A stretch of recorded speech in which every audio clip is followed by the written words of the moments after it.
Эрхэм хүнүүд үзэгч та бүхэндээ энэ өдрийн мэндийг хүргэе. Монголын шүүгчдийн холбооноос эрхлэн хүргэдэг ярьж буй хууль нэвтрүүлгийн маань ээлж дугаар эхлэхэд бэлэн боллоо. За манай өнөөдрийн дугаарт иргэдийн төлөөлөлж Монголын Итали хоолны тоогоочдын холбооны тэргүүн тоогооч Тэнгис маань хүрэлцэн ирсэн байна. Сайн байна уу та? Танд энэ өдрийн мэндийг хүргэе. За шүүгчдийн төлөөлөлж Сангай архын дүүргийн эрүүгийн иргэн анхны шүүхийн шүүгч Ганбаатар шүүгч хүрэлцэн ирсэн. Гомдөржийн Ганбаатар 1996-аас 2002 онд Монгол Улсын их сургуулийн хууль зүйн сургуулийг төгссөн хууль зүйн ухааны магистр. Оросын улбаны улсын эрхүүгийн их сургуульд мэргэжил дэвшлүүлсэн. 1997-аас 2000 онд дээдсийн хүрээлэн сонинд захиргааны туслах ажилтан менежер. 2000-аас 2005 онд Алтан уураг пресс ХКК-д хуулийн зөвлөх, 2000-аас 2007 онд өмгөөлөгч, Монголын өмгөөлөгчдийн холбооны гишүүн өмгөөлөгч, нийслэлийн өмгөөлөгчдийн зөвлөлийн өмгөөлөгчөөр, 2005-аас 2007 онд хууль зүйн яам, Сорсын сангийн хамтран хэрэгжүүлсэн эрх зүйн тусалцааны төвийн төслийн өмгөөлөгч. 2007 оноос 2013 онд Баян-Онгор аймаг дахь Сум дундын шүүхийн шүүгч. 2013 оноос 2015 онд Дүүргийн эрүүгийн хэргийн анхан шатны 2 дугаар шүүхэд шүүгч. 2015 оноос 2016 онд Баянгол, Хан уул, Сонгой архын дүүргийн эрүүгийн хэргийн анхан шатны шүүхийн шүүгч. 2016 оны 5 дугаар сараас Сонгой архын дүүргийн эрүүгийн хэргийн анхан шатны шүүхийн шүүгчээр ажиллаж байна. За өнөөдөр гурлаа эрүүгийн хэрэг хялбаршуулсан журмаар хянан шийдвэрлэх гэсэн сэдвээр ярилцсан. За ер нь таны хувьд энэ эрүүгийн хэрэг гэж юу вэ? Энэ талаар ер нь эрүүн хүнийхээ хувьд ямар ойлголттой явдаг вэ? За миний хувьд бол ямар ч байсан одоо эрүүгийн хуулийн талаар бол мэдлэг жоохон агаархан байдаг. Тэгээ ямар санд өнөөдөр бас нэг ийм хуулийн талаар бас ойлголт авах боломж надад гарсан бол таатай байна. Тэгээ би өөрөө бас энэ дээр нэг хэдэн асуулт бэлдээд ирсэн. За тэгээ миний асуултан дээр бол ерөнхийдөө тийм энгийн мөртлөө нэг ганц хоёр дотроо одоо эвлэлдэг ч юм уу тэр нь ямар ялгаатай байдгийг энэ нь ямар ялгаатай байдгийг гэсэн нэг хэдэн асуулт байгаад. Тэгээд одоо энэ эрүүгийн хэрэг бас мэрэгжлийн хүнээс нь бас тэр ойлголтуудыг бас жоохон авъя гэж бодоод би нэг 7 асуулт ирсэн. За тэр эхний асуулт нь бол ерөнхийдөө хялбаршуулсан журмаар эрүүгийн хэргийг хэрхэн шийдвэрлэх вэ гэдэг асуулт байгаа юм л да. За эрүүгийн хэргийг хялбаршуулсан журмаар шийдвэрлэнэ гэдэг нь бол за гэм зэрэг үйлцэх хүн буюу ялагдагч. За гэм буруухан хүлээн зөвшөөрөөд хэрхэн эрүүгийн харилцааг хүлээх талаараа прокуратуртай бол тохиролцоно гэсэн утгаар бол. Энэ бол манай одоо энэ шинэ эрүүгийн хуулийн гол онцлог шинэлэг зохицуул болж гисэн. Одоо би энэ хэргийг хийгээгүй ч гэдэг юм уу байдлаар маргалдахгүй өөрөө хүлээн зөвшөөрч байгаа байдлыг. Тийм. Би хүлээн зөвшөөрж байна. Харин ялан дээрээ ингэмээр байна. Энэ төрлийн ял авч болохгүй санал солилцсон. Би энэ төрлийн ял авмаар таал зөвшөөрөх үү. Эсрэгээрээ прокурор нахаад үгүй би чамд нийгмийн одоо гэмтэргийч одоо нийгмийн аюул шинжлэхийг харгалзаад ийм ял өгьгээд хоорондоо тохиролцсон. Тэгээ ямар нэгэн байдлаар тохиролцооны үр дүнд нэг шийдэлээр хүрнэ л гэсэн. Хэрэгээ хүлээн зөвшөөрсөн. Тэгэхээр чи би бас энэ дээр бас нэг юм ойлгохгүй байна. Одоо нөгөө дэлгүүрийн лангуун дээр нэг үннүүд байдэн шүү дээ. Одоо юу тийм тэр бичээ ийм үнэтэй энэ одоо ундаа тийм тэрэн шиг одоо тэр нөгөө ялууд нь ингээд бэж яхад нь ингээд дундаас нь сонгож авах хэрэгтэй. Тийм тэрийг тийм хүн айтаа сонсдог байгаа. Тэр агуулгаар л ойлгож байна. Ер нь. Тэгээ ямар хэрэгүүд одоо тэрэн дээр байна? За энэ дээр бол хууль заснаар бол бүх төрлийн хөнгө хэрэгүүд хамаарна. Дээрээс нь бол бас хүнд хэрэг хамаарна. За хүнд хэрэг дээр онцлог зохицуултын хувьд бол за 20 жилийн доод хэмжээг 8 жилээс дээш хугацаагаар заагаагүй гэмт хэрэг гэж байна. Тэр одоо тэргээ одоо ярилцаж болох юм байна шүү дээ. Зөв. Одоо энэ ярилцдаг гэхэд одоо жишээл 8 жилээс жишээлбэл дээш байлаа гэж бодъё л дээ хүнд хэрэг байна. Тэгэхээр ерөөсө прокуророос шууд л одоо тэр хүнд одоо юу гэдэг тэр ялын оноох юм биш үү? Нэг ёсны. Ердийн хэрэг гэхээр бол одоо хялбаршуулахгүй шүүхтээр орж ирнэ. Мэдээж тэнгуул шүүх хурлын дээр ямар дөхөө гэдэг хоёр тал мэтгэлцэн дээр бол ярина. Шүүх бол тэгээд хоёр талын саналын дүгнэлтийг харгалзаад хууль зааснаар бол ялыг тохиромжтойгоор оногдуулах үүрэгтэй.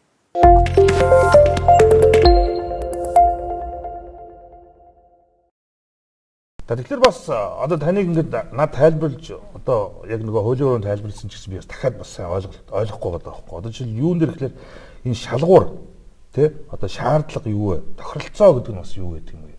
Тэрийг бас танай жоохон нэг надад ойлгуулахаар одоо нөгөө хуулийн одоо хүрээнд биш юм уу нэг энгийн хүн тайлбарлаж байгаа юм шиг одоо. За шалгуур шаардлага гэхээр бол ингэ л дээ. Одоо шилжихэд хөнгө хэрэг үйлцсэн бол яах вэ гэдэг. За энэ тохиолдолд хууль зааснаар бол нэг талаас хөнгө хэрэг үйлцсэн байлаа гэхэд одоо гэм буруухан зөвшөөрсөн байна. Сэргээ хүлээсэн. За хоёр дахь хохирол хор уршиг нөхөн төлсөн. Эсвэл нөхөн төлөхөө илэрхийлсэн. За дээрээс нь тухайн гэмт хэрэг бас нотлогдсон байх.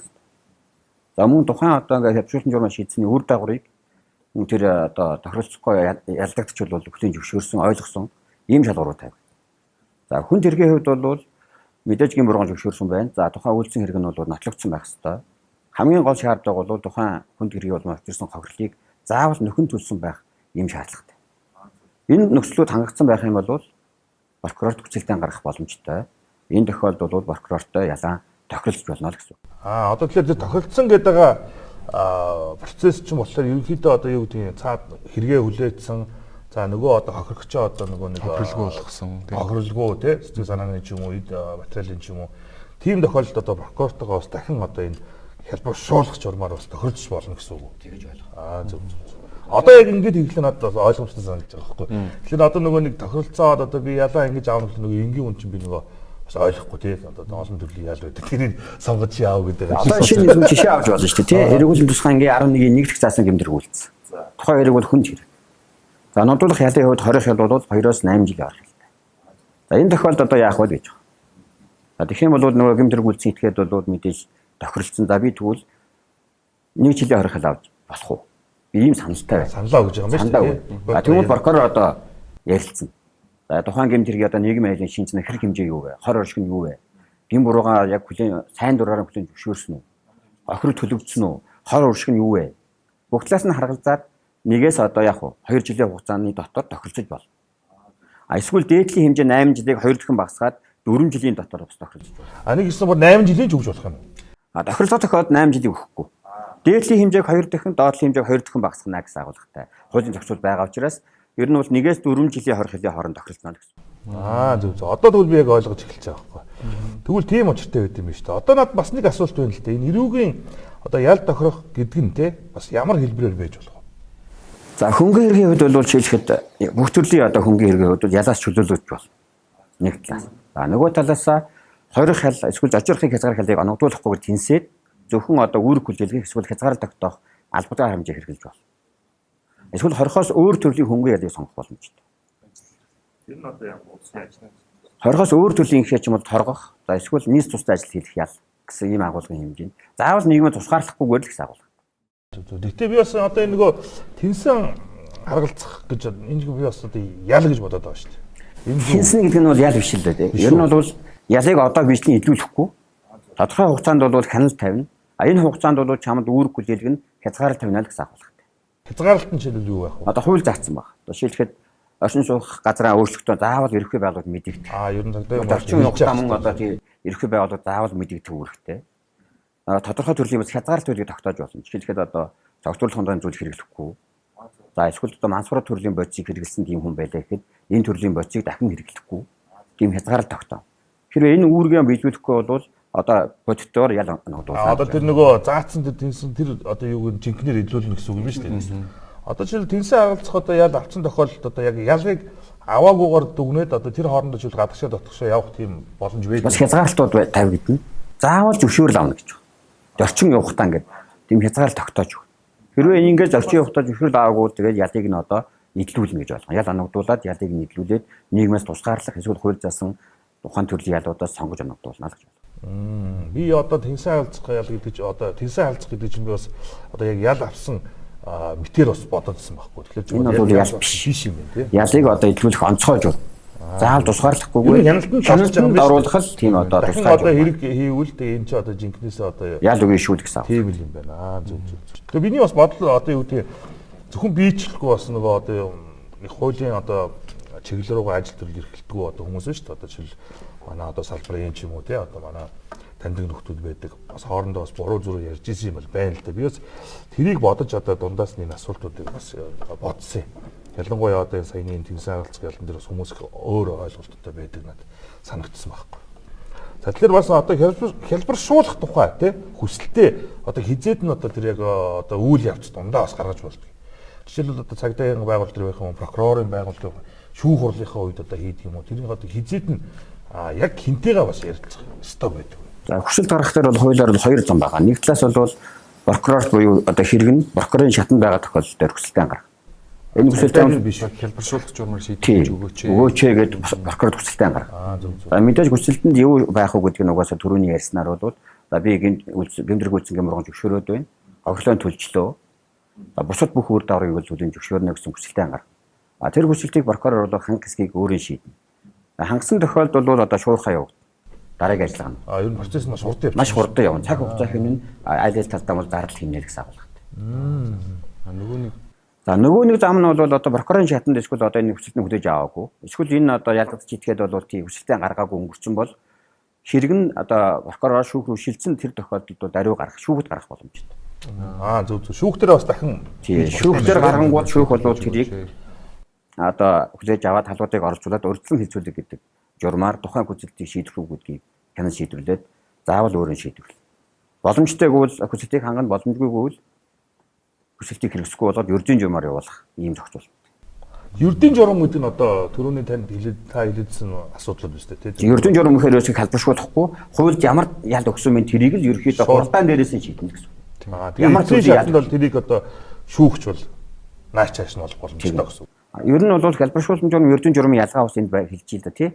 Ердийн гэхээр бол мэдээж нэг талаас одоо түргэн шуурхай биш хууль засаг хугацааны дотор явна. Нөгөө талаасаа магадгүй нөө ялгуудыг хөнгөрүүлэх боломжгүй байж болно. Хэлбэршүүлсэн журам гэхээр ч юм бас тодорхой төрлийн хүрээнд шууд одоо өөрөө хүсэлтээ гаргасан учраас шуурхай модон шилх ажиллагаа прокурорыг ханал тий шүүхөөр шийдвэрлэх одоо тэр ажиллагаа ч гэсэндээ богино хугацаанд явагдана. Ерөөсөө ингээл явчихсан шүү дээ. Хуулиар заагдсан юм. Тэр даруй, нин даруй эсвэл одоо 7 хоногийн дотор гэдэг шүүхтэр шилжгээд. Прокуратор шилжгээд хүслийг хангалаа 14 хоногийн дотор шуурхай модон шилх ажиллагаа явууллаа. Шүүхэд даруй шилжүүлнэ. Шүүх мөн хүлээж аваа тэр даруй эсвэл 7 хоногийн дотор шийднэ. Тэгэхээр бол бас хугацаа ингээд богиносгсон, зардал хэмнсэн юм ажил багталтай босгоцвол байна. Зөв. Одоо тэгэхээр энэ хэлбэршүүлсэн ч юм уу одоо энэ процессд одоо бас давуу тал тий сул тал юм тийм ялгаа байдаг уу? Давуу сул тал гэхээр мэдээж явал одоо сайн энэ явал одоо давуу тал гэвэл хамгийн гол нь бол одоо цаг хугацаа зардал хэмжээ тий. Хамгийн гол нь бол одоо гэмтгий болмоч үсэн хохирлын төлөвлөж өгнө гэдэг чинь гохирчин эрхийг нин тэргүүнд бол хангаж байна л гэсэн. Гохирсон эрхийн сэргээ илрүүлж байна. Гохирлын нин дөрөв барагдуулж байна. Нөгөө талдаа бол төрөөс олгож байгаа боломж буюу инэрэнгүй ёсны зарчмын бас бодит илэрхийлээ гэж үзэж болж байна. Нэг талаас заавал нийгмээс усгаарлахгүйгээр энэ хүнд нэг удаа боломж олгож байна л гэсэн. Тэгэхээр миний бодлоор ер нь давуу тал нь ер нь их байгаад байгаа шаардлагатай байна. Одоо энэ дэр бол тий. Нийгмээс заавал тусгаарлах шаардлага. Тэгээд эрүүг харилцааны зорилго бас нийцээд байгаа юм. Нэг талаас яагаад гэвэл инэрэнгүй ёсны зарчим хэрэгжиж байгаа. Нөгөө талдаа гогчийн ирашкээс хамгаалаад шуурхай хангаад хамгаалж байна л гэсэн. Сул тал мэдээж одоо энэ дээр бол үүрэг хүлээлгсэн тохиолдолд одоо эрсдэл үүснэ. Ямар нэгэн хугацаанд одоо ингээд тэнцлээ гэхэд бол 5 жилийн хугацаанд тэнцсэн. Энэ тохиолдолд ямар нэгэн байдлаар бол үүрэг хүлээн. Тэр үүргэнд өртсөн бол энэ одоо эргээд ял идэл. Маш осолтой юм байна шүү дээ. Мөн осолтой. Дээрээс нь дахиад энэ хугацаанд гэмт хэрэг үлдэх юм бол дахиад өмнөх одоо үйлсэн гэмт хэрэг дээр ял өгнө, сүүлд үйлсэн гэмт хэрэг ял өгнө, нэмт нэгтгэж явуул. Бүр нэмэх бас хариуцлага асуул. Тийм юм байна. Ер нь маш хариуцлагатай одоо юу гэдэг байдалд орж ийна л гэсэн үг юм байна шүү дээ. Зөв. Одоо надад нэг эцэст бас нэг одоо зөвхөн бие гэлтгүй бас ер нь бас олон хүмүүсийн дунд бас энэ асуулт байгаад байдаг. Одоо энэ авилгалын одоо энэ хэрэгүүд байдаг тийм. Мөн ажиллагаагүй юм чи одоо бас эрүүгийн хэрэгтээр орно. Тэгээ одоо жишээлбэл зураг телевизээс ч юм уу одоо хэмжээний одоо мөнгө тийм одоо авилгал авдаг ч юм уу тиймэрхүү зөндөл одоо мэдээллүүд юм хар мэдээллүүд одоо сошиал орчинд бол их байдаг. За тэрэн дээр бас нөгөө мэдээж хуулийн мэдлэггүй хүмүүс бас их янз янзаар боддөг юм байна л да. Жишээлбэл одоо би ч юм уу дотроо бодохдоо одоо за би жишээлбэл $100,000 яваад авилгал авлаа. Одоо $100,000 нэгжлэгээр гараад ирсэн. Энэ бол авилгалын мөнгө байсан. Тэгээд $100,000 одоо хэмжээ хийдэг зөвхөн баригдсан тэр ч юм уу те одоо юу гэдэг авилгалынхаа мөнгөөр одоо орон сууц үнэтэй машин дээрээ авдаг ч юм уу те одоо хувьдаа нөгөө завших асуудлууд гардаг. Тэгээд одоо зарим нэгэн хэргийг одоо олон нийтэд мэдэгдээд баригдсан хэргийг жишээлбэл $40,000 торгох жишээний те тэгээд ял авахгүй тэгээ байгаад тэгэхээр одоо хүмүүсийн авилгалын хэрэг гэдэг юм их тийм ялгүй амархан юм шүү гэж юм бас буруу бодох хариуцлага багтай тий. Тийм одоо би жишээлбэл одоо галтгоонд авилгал авчмаар ч юм шиг санагдаа тий. Тэгэхээр энэ өөрөө ямар одоо аюултай байдгийг бас та тайлбарлаад өгөөч. За тийм нэгэнт бол яг нь авилга хэл хавхлыг энэ зэргийг хэлбэршүүлсэн журмаа шийдэж болохгүй гэсэн хориглолт байхгүй байгаа. Хөлтэй процесс үйл дээр. Энэ байхгүй учраас тийм ийм хэрэгүүдийг одоо хэд хэдэн тохиолдолд прокуророос шүүх рүү орж байгаа. Нэгэн прокурор шүүх рүү ийм хэрэг ороод ирсэн тохиолдолд шүүх энэ хэргийг одоо хэлбэршүүлсэн журмаа шийдэхгүй гэсэн тийм эрх байхгүй. За хууль дээр бол хоёрхан л тохиолдол байгаа. Шүүхээс одоо шийдвэрлэхгүй эсвэл буцаах боломж. Нэг талаас одоо тухайн гэмт хэрэг үйлцээ итгээд одоо би хэлбэршүүлсэн журмаа шийдэхгүй гэдээ татгалзах Нөгөө талдаа хууль заасан хэдхэн шаардлага байна. Энэ хүнгийн буруу хуулийн зөвшөөрж үү? Үйлсийн хэрэг нь нотлогдож үү? Охирлоо нөхөн төлж үү? Үр дагаврыг ойлгож үү? Тэгэл энэ тохиолдлыг хань угаасаа эдгэрэн цөмөрөө тогтоогдсон бол одоо өөр үндслийг гаргаад би энийг заавал хэлбэршүүлэхгүй. Энэ хүнд би өөр төрлийн ял өгнө гэх эрх шүүх байхгүй. Гацуу хуультай захирагдах үүрэгтэй учраас энэ чинь буруу байна. Одоо би энийг өөр ял өгнө. Тийм эрх байхгүй. Зөвхөн прокурорын буюу хоёр талын тохиролцсон ялын хэмжээг хязгаарын хүрээнд ял өгнө гэдээ бүр ингээд наривчлаад өгсөн учраас энэ дээр бол одоо шүүхийг буруутгах ямар ч боломж байхгүй. Магадгүй энэ талаас нь хараад нөгөө иргэд шүүхийг шүмжээд байгаа юм шиг байна. Шүүх л одоо нэг ингэчлээ. Яг энэ бол торгуул прокурор ороод ирсэн тохиолдолд бид нар бол яг хуулиан бариад ямар хязгаарлалттай тэрийг мэдээж хянана. Тэгэхээр тэр хязгаарлалт нэг угаасаа тогтоогдохгүй бол яах вэ? Одоо тэгэл тохиролцсон ял энэ. Өөрөөр одоо өөр ял өгнө. Буцаана гэсэн ирэх байхгүй болчиход. Нөгөө талдаа энэ тохиолдолд бол одоо зарим иргэд буруу ойлгоод байгаа шиг байна. $40,000 авчаад энэ мөнгө өөртөө авчаад нэг гэдэг. Үгүй. Тэр хохирол төснө үү гэдэг чинь одоо энэ $40,000-ыг төр тушаах үүрэгтэй л гэсэн. Тушаасан байна гэсэн. Ер нь бол. Улсын орлого болгоцсон байна гэсэн. Нөгөө талдаа тэр торох ялаа бас ахаад төлнө шүү. Дээрээс тий. Тэр нь одоо ямар ч одоо төлөлтүүд байх вэ ер нь жишээлбэл. Одоо шилхэд 40 сая төгрөг торгуулаа гэхэд чи мэдээж хугацаа тогтоогоод энийг одоо би 1 хоногоос одоо юу гэдгийг хэдэн сар эсвэл жилийн дотор тохиролцох боломжтой бас. Хугацаа авсуулаар тогтоогоод. Ямар хугацаанд төлөх вэ гэдгээ хэлж болно. Мөн харин тэр хугацаанд дээр шүүх эрх хэмжээг хэлээд ямар хугацаанд төлөх үү гэдгийг шийдэх боломжтой. Ийм л асуудал.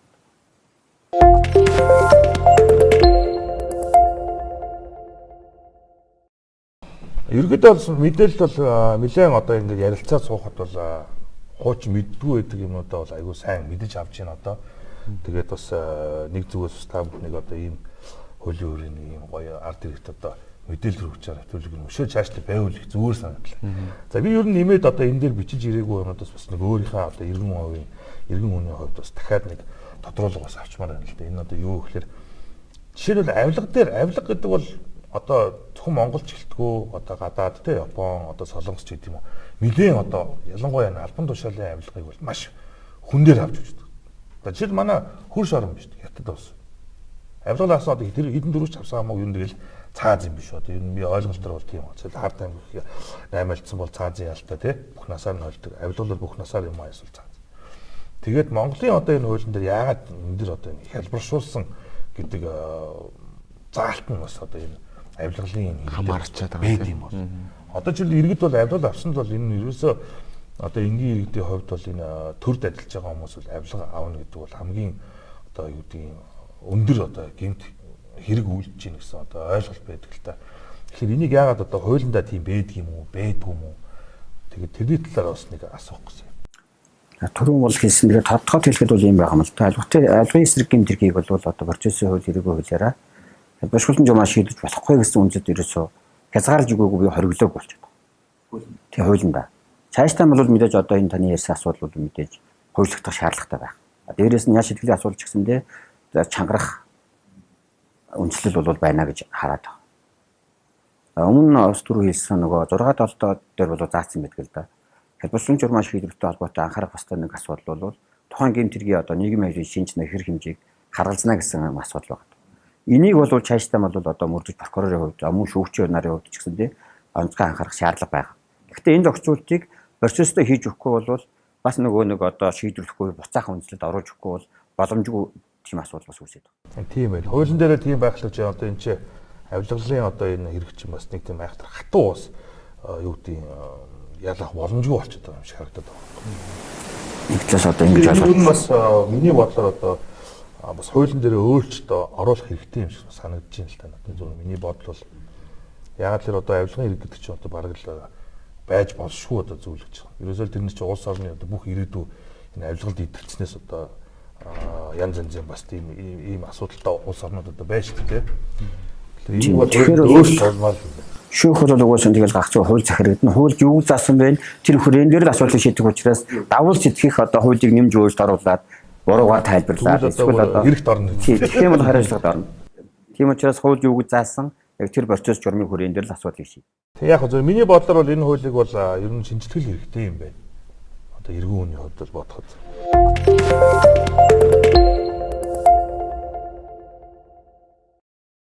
Тэгэхээр ер нь бол энэ хуулийн хүрээнд бол би бол нэлээд сайн мэдлэгтэй одоо яг энэ ялгааг бол одоо дүгнээд ойлгож байна. Тэгэхээр бас нэг юм орхигдсон байгаа юм санагдаад байна. Одоо хуулийн хүрээндээ одоо хохирогч нар гэж байгаа шүү дээ. Тэдний маань эрх ашигын одоо хүрээнд бас ямар ялгаанууд бас гардаг юм. Зарим нэг нь гомдолтой байдаг. Олон хэрэг үйлдсэн хүмүүсийн дунд одоо зарим нь мөнгө төлөвлөж чадаагүй ч юм уу. Гэтэ хэрэгэн дуусчдаг ч юм уу. Тийм асуудал дээр одоо ямар шүү бас одоо юу гэдгийг боломж гэдэг юм уу, ойлголч гэдэг юм уу байт юм бол. За тэгэхээр бол за жишээлбэл хөнгөн эргүүд аваад үзье л да тий. За хөнгөн эргийн хувьд бол хохлон нэг талаас төлсөн байх хэрэгтэй гэж. Нөгөө талаас илэрхийлсэн байна. За хохлон төлөйгээд илэрхийлсэн гэдэг. Би ямарсан төлнө. А энэ тохиолдолд бол сүлбэгтэй байдлаар хандах хэсгүүд байна. Мөрд прокурорын хувьд бол. За тэгвэл яг төлөх бод боломжтой юу? Чи ажилтай юм, орлоготой юм, эд хөрөнгөтэй юм уу? Зүгээр нэг ганц үг хэлээд байгаа байхгүй. Би төлнө гэд. Энэ үг бол угаасаа хэрэгжих боломжгүй байх юм бол хязгаарч хэлбэртэн зурж хийж болохгүй. За илэрхийлсэн байна гэдэг нь бол нөгөө талдаагаа хорчтойгоо бас яриад гараад гаргацсан байна. За би эхний ээлжинд энийг төлье. Одоо энийг төлж байна. Дараа нь одоо ийм хажуу богино хугацаанд төлөх талаар харилцсан бас хорчтойгоо тохиролцоонд хүрсэн байх хэрэгтэй болохоос зүгээр л би төлнө төлөхөө илэрхийлж байна гэдэг нэг хийсвэр байдлаар бохоод хандвал болохоор энийг хангах ёсгүй. Одоо төлнөөгөө хэлчихэд прокурор одоо тэр хүнийг одоо төлбөрийн одоо боломжтой юм уу, чадaltaй юм уу, эд хөрөнгөтэй юм уу гэдгийг судлах юм. Заавал харгалзах ёстой. Заавал судлах. А тэрнээс үгээр нь шууд ингээл ганц би төлөхөө илэрхийлж байна төлөё боломжтой гэдээ хэллээ. Тэгэхээр энд нь итгэх ёсгүй.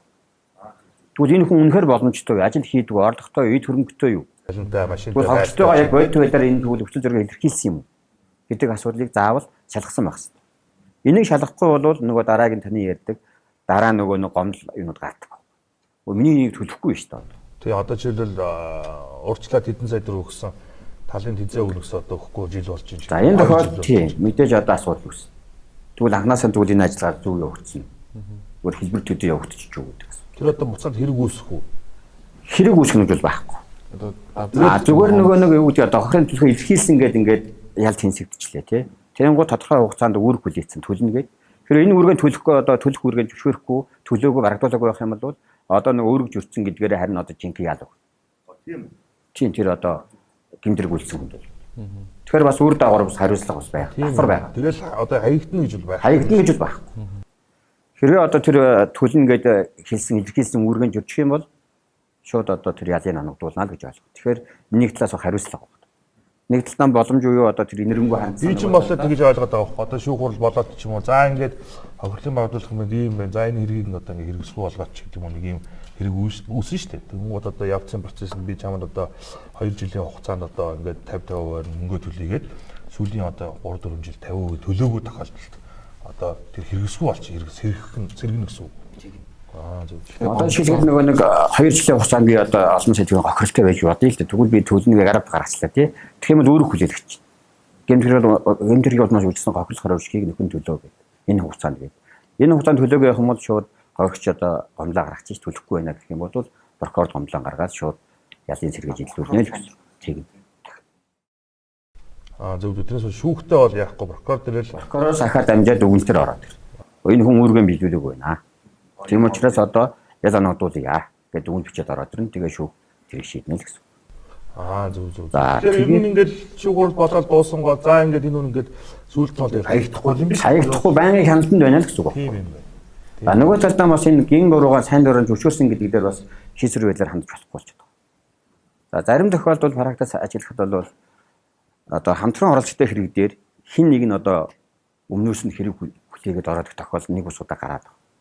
Тийм учраас бас үр дагавартай ч үдийг хэлнэ. Энэ угаасаа хэрэг хэзээ ч хуульчрахгүй. Тэгээ энэ хэрэг энэ нөхцөл байдал илэрх юм бол шинэ нөхцөл байдлыг бол маш шалгаад бүх хэрэгд нь ял анагдуулна гэсэн. Тэгэхээр одоо хэлбэр төдий байдлаар би гэм бурган зөвшөөрч байна гэдэг дээр бас хяналт бол сайн байх. Энэтэй холбоотойгоор энэ гэмдрийг хэн үлдсэн бэ? Яг нотлогдсон уу гэдэг бас нэг шалгах хэрэгтэй асуудал байгаа шүү дээ. Тэрийг онцгой анхаарах хэрэгтэй. Яг бодит байдлаар бол тийм бас тохиол гарсан. Зөндөө гардаг. Өөр хүний өмнөөс одоо нэг хэрэг үлээгээд байна. Одоо тэр чинь баг хүний өмнөөс хэрэг хүлээнэ гэдэг чинь одоо зөвхөн одоо амьдралдаа биш зүгээр канон дээр хүртэл уран санааг юм байгаа гэсэн. Тэгэхээр энийг бол бас одоо энэ иргэдэд ойлгуулах шаардлагатай байгаа юм да. Тэгэж болохгүй энэ чинь угаасаа хизээ нэгэн илэрнэ. Энэ тохиолдолд бол асуудал улам бүр чангарнаа л гэсэн. Бүр одоо хүндэрн дээрээс нь магадгүй тэр одоо худал мэдүүлсэн, нөлөөнд автсан. Бусад гэмдэргүүдэд шалгах хэрэгсэл бас үүснэ л гэсэн. Тийм л юм байна. Тэгэхээр бол бас энэ субъектив байдлаар хандах ёсгүй л гэж. бас нэг тэгээ болчтой юм гэсэн Тий, ойлголттой байж болно болохгүй. шүү дээ. Тийм. Бүх талын эрсдлийг бол анхаарах хэрэгтэй гэдэг л асуулт. Тийм ээ. Тэгэхээр одоо нэг ховрогч тал байгаа шүү дээ. Ховрогч тал. Гэтэл ялагдагч нь прокурорд хүсэлтээ өгөөд ингээд ялд авчих гад ч юм уу те. Хэлбэршүүлсэн журмаар шийдвэрлэх гэдэг. Хохирогч тиймэргүй байна л да. Тэр ялагдагчид одоо өкстэй ялын өгмөр өгдөг ч юм. Энэ тохиолдолд яг яаж шийдэх вэ? Тийм тохиолдолд бол бас хууль заасан байгаа л да. Гэмтрийг бол учирсан хохирогчийн шин чанарыг харгалзана. А нөгөө талаас хохирогчийн эрэхтэр бол бас тухайн одоо гэмтрийг үйлцэн хүнд оногдуулах яа шийдэхин талаар гомдол гарах юм хэрэгтэй. Тэгэхээр энийг бол прокурор харгалзаад одоо тэр бүрэн эрхийн хэмжээний хүрээнд өөрийн шийд. Эсвэл хангахан боллоо, эсвэл хангай гэдэг ийм л зохицуулах гэж байна. Тэрийг бас харгалзах ёстой гэж байна. Тэгэхээр хохирогчд мэдэгдэнэ. Аа. Тэнгүүдээ хохирогчоос хэрвээ энэ талаар юм нэг асуудал байвал хүсэлт гомдлын харин тийм ингэж байна. Тэр бол орхижгүй асуудал биш. А нөгөө талдаа бол угаасаа хэлбэршүүлсэн журмаар хийдэг гэсэн утга агуулгах чи өөрөө ер нь хохирогчтойгоо эвлэрсэн байх хатуу байгаа. Хохирлын төлөй дараа нь эсвэл төлөй гэдгийг илэрхийлсэн гэдэг чинь утга агуулга энд байгаа. Тэгэхээр бол төдийлөн тийм асуудал бас гарахгүй байх боломжтой. Ягаад гэвэл угаасаа утга агуулга нь хохирогчтойгоо тохиролцсон байх хэрэгтэй. Хохирлын төлсөн байх хэрэгтэй. Хохирлын төлөйг илэрхийлсэн байх хэрэгтэй буюу тохиролцсон байх хэрэгтэй. Тэгэхээр энэ асуудал бол төдийлөн баг гардаг гэж байна.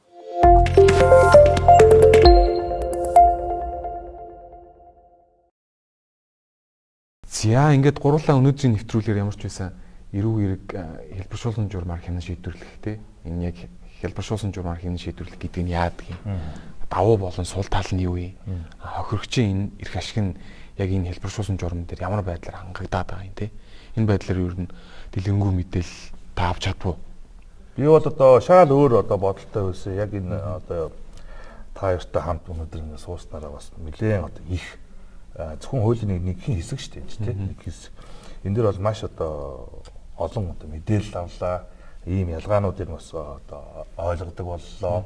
Тэгэхээр энэ одоо биний бас энэ хуулийн мэдлэгийн жоохон хүрээнд бас маш их одоо дэм боллоо. Тэгээ та бүхэн гэсэн чайлчаастай юм бас маш олон төрлийн одоо энэ хуулийн заалтуудыг бас иргэдэд энгийн үгээр бас тайлбарлаж өгөөсөө гэж хүсэж байна. Их гоё одоо нэвтрүүлж байна.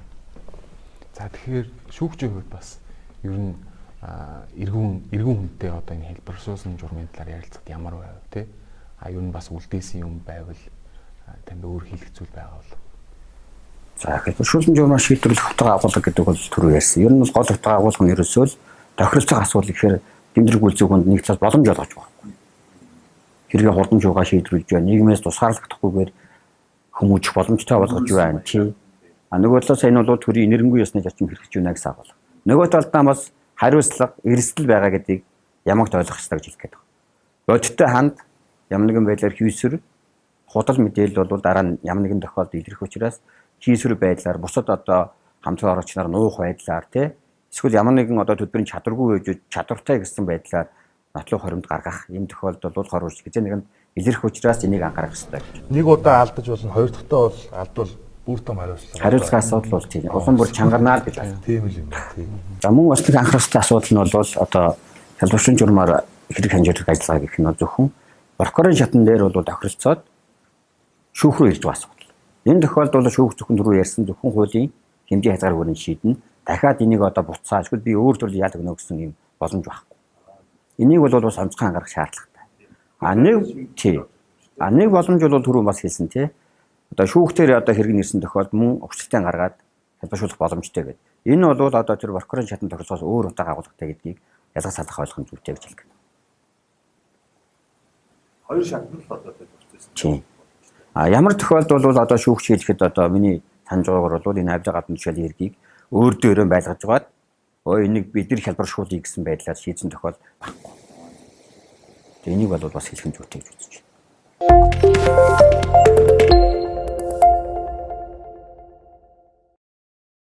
За энэхүү өнөөдрийн манай ярьж буй хууль нэвтрүүлгийн маань дугаар өндөрлөх гэж байна. Хүрэлцэн ирсэн эрхэм хоёр зочиндоо бас баярлалаа. Баярлалаа өрсөнд. За ингээд дараагийн дугаараар уулзлаа, түр баярлалаа.